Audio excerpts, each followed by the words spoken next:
In the Days of These Kings, the Book of Daniel in Preterist Perspective by J. Rogers. Audiobook Part 47. Part 2, Notes on Daniel. Interpreting Revelation 17 with Daniel 7.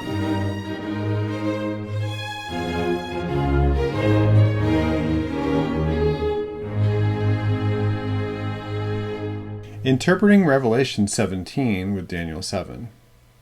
Do these kings grow up as horns at one time and appear all at once? A popular method of interpreting the 10 horns is in an alliance of 10 kingdoms who rule together in 1 hour.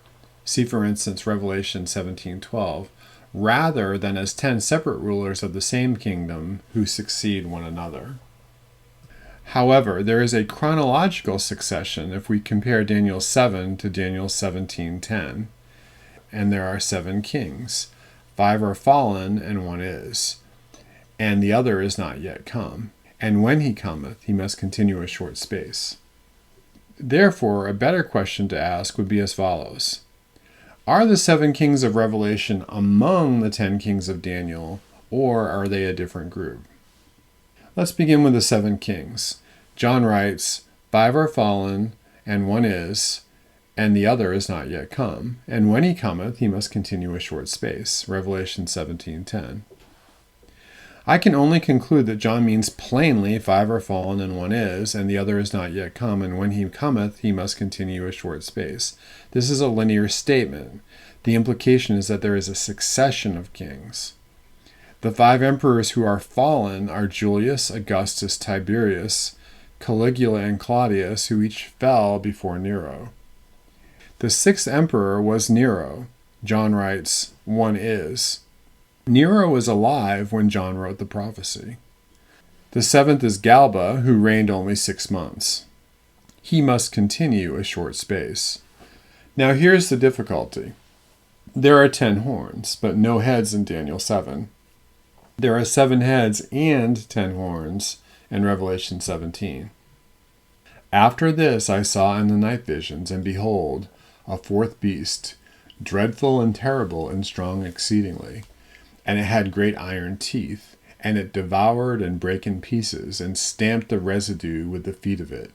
And it was diverse from all the beasts that were before it, and it had 10 horns. The 4th beast shall be the 4th kingdom upon the earth, which shall be diverse from all kingdoms, and shall devour the whole earth, and tread it down, and break it in pieces. And 10 horns out of this kingdom are 10 kings that shall arise. Daniel 7:7-24. And here is the mind which hath wisdom. The 7 heads are 7 mountains, on which the woman sitteth. And there are 7 kings. 5 are fallen, and 1 is, and the other is not yet come. And when he cometh, he must continue a short space. And the beast that was and is not, even he is the 8th, and is of the 7, and goeth into perdition. And the 10 horns which thou sawest are 10 kings, which have received no kingdom as yet, but receive power as kings 1 hour with the beast. Revelation 17:9-12.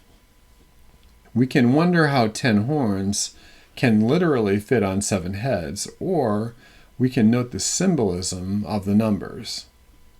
Before we make a big deal over why Revelation used the number 7 to describe the heads of the beast, instead of just the 10 horns of the beast in Daniel 7, consider the following.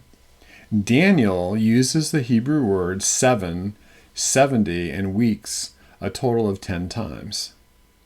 In Revelation, John uses the words 7 and 7th a total of 59 times.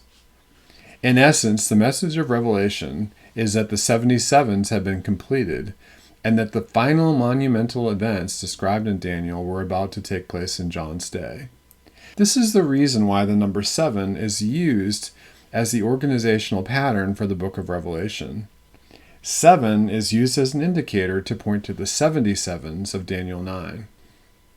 Is there any suggestion that the 10 horns of Daniel 7 are 10 separate kings in chronological stages of growth, rather than 10 kings in a single national alliance?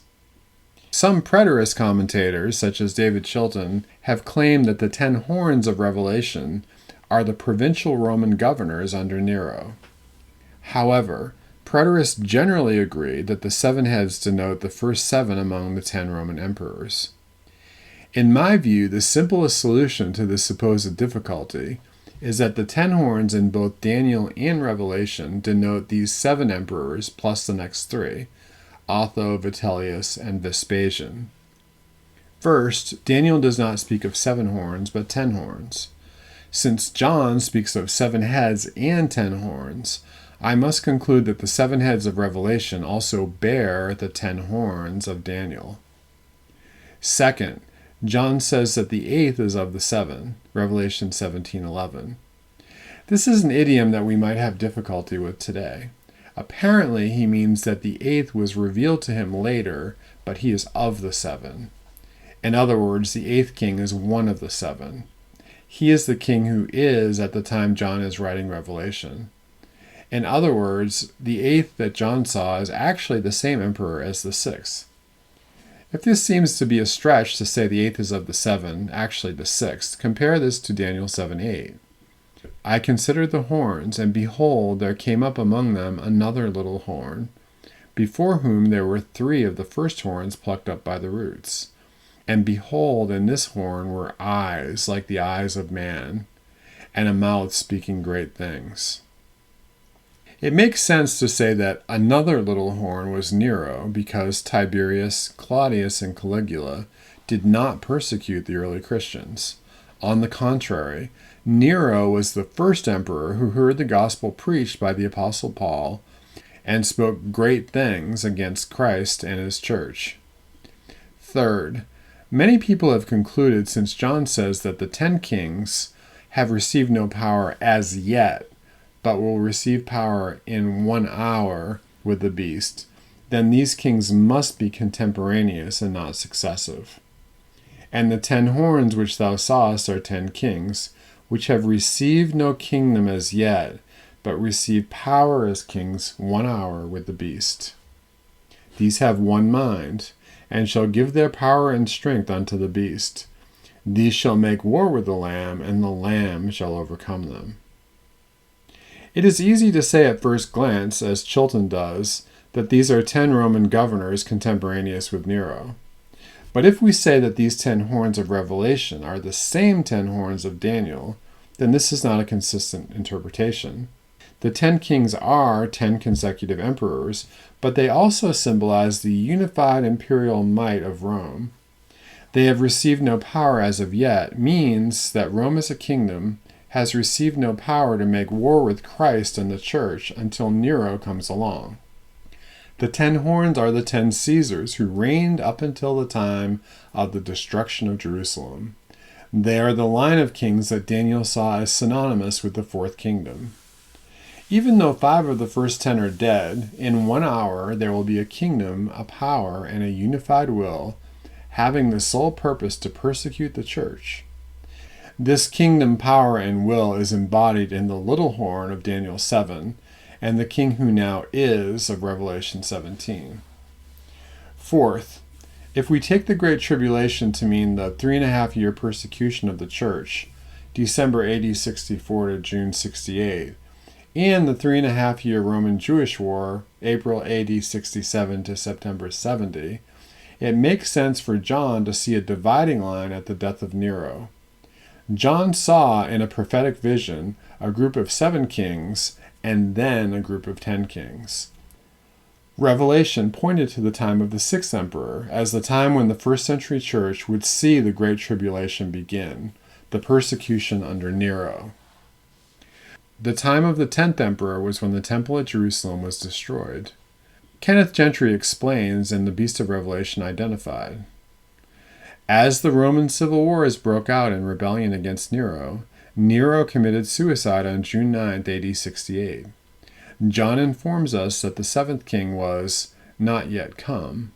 That would be Galba, who assumed power on Nero's death in June AD 68. But he was only to continue a short space. As a matter of historical fact, his reign lasted but 6 months, until January 15, AD 69. He was one of the quick succession of emperors of the famous era called by historians the year of the fourth emperor. www.forerunner.com/beast/beast.html. In other words, if Galba was the seventh emperor, the next three of Daniel's 10 horns were Otho, Vitellius, Vespasian. The 10 Roman emperors would also be the 10 horns of John's Revelation, who received power as kings 1 hour with the beast.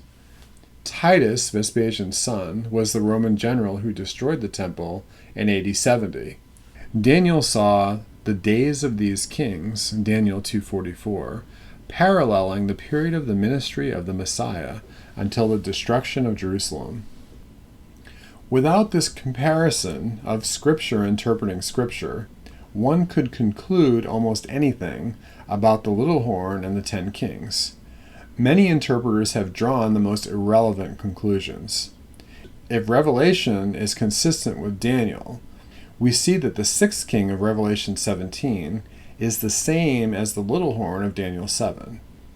Nero was the sixth emperor in succession, the king who is at the time of John's writing, Revelation 17:10.